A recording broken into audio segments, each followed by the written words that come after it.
Okay, this tutorial is going to go over how to create new appointments. This would be helpful if a client wants to schedule something via phone or email. I'm also going to cover how to edit an appointment, cancel an appointment, or reschedule an existing appointment. We'll also touch on troubleshooting and calendar conflicts, and how to see the appointments that have been scheduled in your Google Calendar app. So you'll notice first off in the left bar menu, there's appointments, client scheduling page, and business settings. Each of these has a drop-down menu. If I click on one, the other closes, and I see I've got a bunch of options under here. We're going to start with appointments and with appointment calendar. Now in the top here, you see I've got different views. I've got a day view, a week view, and a month view. I'm going to start with month, and you'll see that I've got a button here to add a new appointment. So I'm gonna go ahead and click that. And now I have a drop-down menu. I can choose the appointment type that I want. So let's add a private lesson. And now you'll see I have some bolded dates. These are dates with availability for this lesson type that I've already set. And I'll go over how to set availability in another tutorial. So let's say I'm gonna schedule the 20th, and now I have a bunch of time slots open. So I'll pick a time slot, and I'm going to enter client information.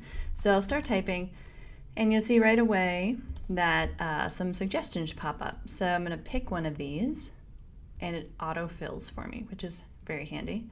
And it's a good reason to have as many clients as you can already in the system. It'll be a lot faster.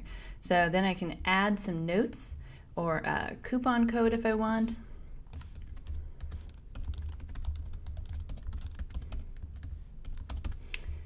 I can note if she's already paid, and then here I can schedule but not send an email.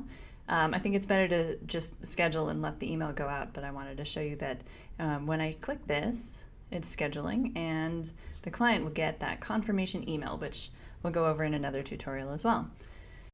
So I'm going to go back. I'm going to schedule another appointment, and let's say this time none of the dates that are available are going to work.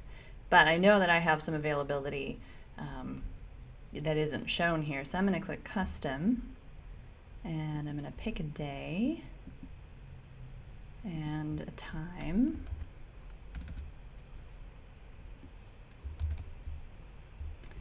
And enter my client info again.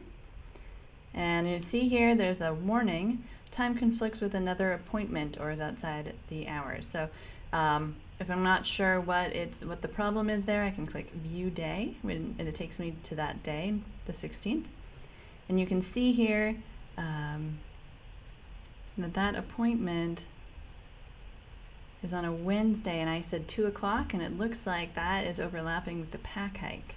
So and some of that buffer zone that I have allowed for my pack hike and for my private lesson, which I'll talk about in another tutorial as well. So I'm going to go back, and I'm just going to adjust the time here. Let's say 4 o'clock lesson.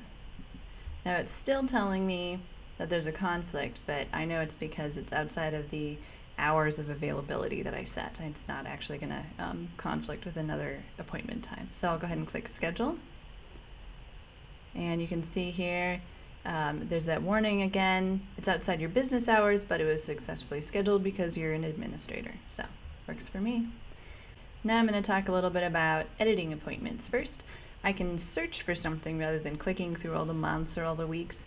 I just want to find what appointments I have for this client. And I see that there are 2 here, and I know that I want to edit this one. I'm going to edit that appointment, so I'll click on it. And now I have a couple different options for how to edit. But before I get into that, I'm going to show how to view appointments by day. And here's an interesting thing. So you can see that I have availability here, not grayed out, for a puppy play group. And if I look at Wednesday, I can see I've got a Wednesday pack hike that's open. So this is how I can see what availability I have set for each of the days and the different types of appointments. On Friday here, there's a Friday pack hike available. Nothing for Saturday, and then scroll to the right. Here I have private lessons on Sunday. So that's the day view. And then if you look at the week, I can scroll ahead a week and I can see these blocks of time booked. In the week view, any of these appointment blocks of time that I see, I can click on one of them and go straight to edit view. I'm going to take a look at the month first. So here I can see my different appointments, and below that is my list.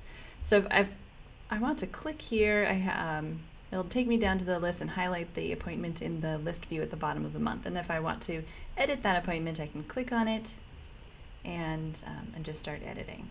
So now we're going to edit. So starting at the top, first there's this gear. I can create a new appointment. I can look at the client confirmation page, or I can print.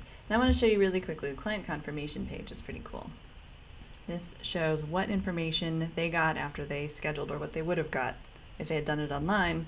I can send this to them, but I know that it's also in the confirmation email that goes to them, so it should be just fine. Let's see my links here.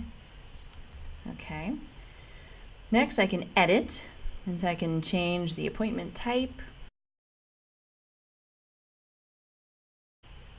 So I can also, notice I can make a payment, or click make a payment. So I can set up this account to take payments over the phone via Stripe. There's some integration with credit card payments and PayPal. There's a bunch of options. Right now I don't have any of that set up, so I would just accept cash or check. And it's important here to just note that it was paid when it's actually paid. So we're recording an actual payment, not a promise to pay at the event, at the lesson, because later we might want to run a report of who hasn't paid. If we haven't been using that make payment to mark actual payment received, that can get confusing. So let's look at the history button at the top. So I can edit anything in here. Client info, I can add more, like maybe she got another dog. Save those changes. I might also, maybe something went wrong and I don't want that client to be able to schedule anything online anymore. I can make a note about that. I can also schedule a new appointment. And then I can also cancel the appointment. So I can email or not email the client if the cancellation happens. And if it's a no-show, I can also write a specific message to the client about that. Maybe there was a confusion, or I just want to let them know that this is, that they can't be reimbursed or something like that. So that is how to edit the existing appointments. All right, and the last thing I want to show you for this tutorial is this question mark right here. This is a handy help button. And it's going to open a panel where it will give me all sorts of related articles about using the product. It's a lot of documentation that Acuity maintains.